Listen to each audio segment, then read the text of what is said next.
ఈశ్వరుణ్ణి ఆదికరాయ నమః అని పిలుస్తారు. ఆదికరాయ నమః అంటే తాను మొట్టమొదటి వాడు కదా. ఆది అంటే తాను మొట్టమొదటి వాడు అయ్యుండి కూడా తాను నవ్వుకుంటూ కూర్చుంటాడు. కూర్చొని అబ్బాయి నువ్వు లెక్క పెట్టినప్పుడు నేను సృష్టించిన వాడిని మొట్టమొదటి వాడు అంటుంటాను. అలాంటి వాడిని ఒకటి సృష్టిస్తానని ఆయన ఒకరిని సృష్టిస్తాడు. మనం సాధారణంగా లెక్క పెట్టినప్పుడు ఏం చేస్తామంటే ముందు ఆయన్ని లెక్క పెడతాం. ఎవరైనంటే సృష్టికర్త అయినటువంటి బ్రహ్మగారు. ఏదైనా చెప్పామన్నమాట బ్రహ్మ విష్ణు మహేశ్వరి అంటాం. అప్పుడు మహేశ్వరుడు ఎక్కడికి వెళ్ళాడు? వెనక్కి పెట్టి ఈ మహేశ్వరుడిని సృష్టించిన బ్రహ్మగారు ముందుకు వచ్చాడు. నిజానికి ఈయన మొదటి వాడు, ఆది ఈయన.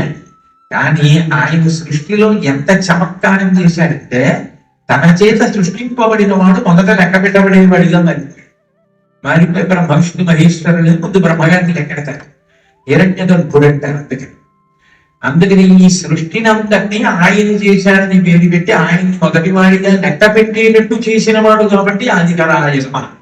ఓం ఆదికరాయ నమః.